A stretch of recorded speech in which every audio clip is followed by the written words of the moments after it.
आप सुन रहे हैं जीके म्यूजिक एंटरटेनमेंट की धमाके। कमलेश राज रिकॉर्डिंग स्टूडियो कैसोलिया।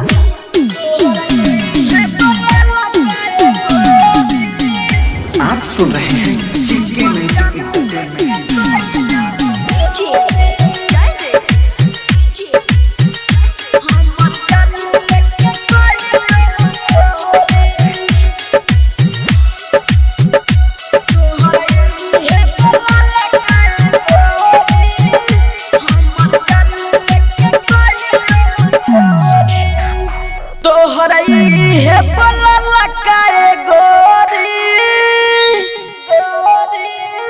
हमर जाने लेके कहियो छोड़ी, हमर जाने लेके कहियो छोड़ी, तोहरा इहे बोला लकाए गोरी, हमर जाने लेके कहियो छोड़ी।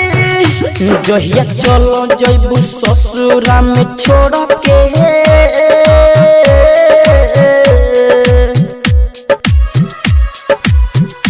जहिया चलो जइबू ससुरा में छोड़ के, हम खोजब तोहे चारूरी, तोहरा इहे बोला लकाए गोरी, हमर जाने लेके कहियो छोड़ी।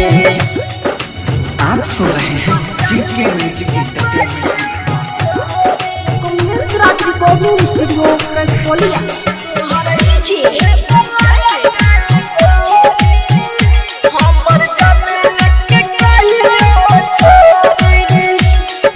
तोहरे ला दिल में खुशियाँ सजहिनी, तब कहे देखी डरेलू,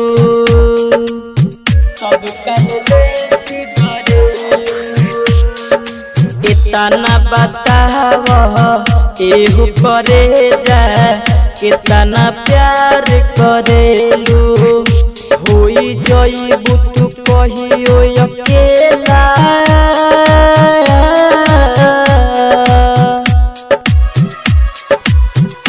होई जइबू कहियो अकेला, हमारा से नाता सब तोड़ी, तोहरा इहे बोला लकाए गोरी, हमर जाने लेके कहियो छोड़ी। आप सुन रहे हैं जीके म्यूजिक एंटरटेनमेंट की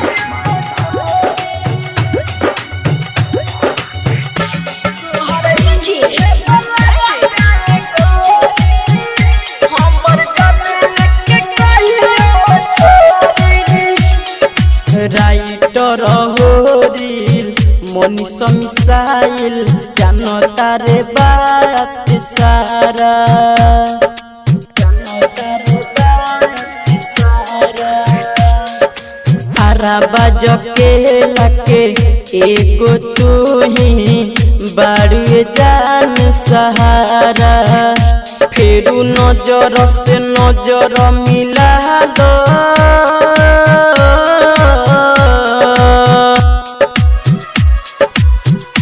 फेरू नजर से नजर मिला लो, काहे करेलू बोल जोरी, तोहरा इहे बोला लकाए गोरी, हमर जाने लेके कहियो छोड़ी।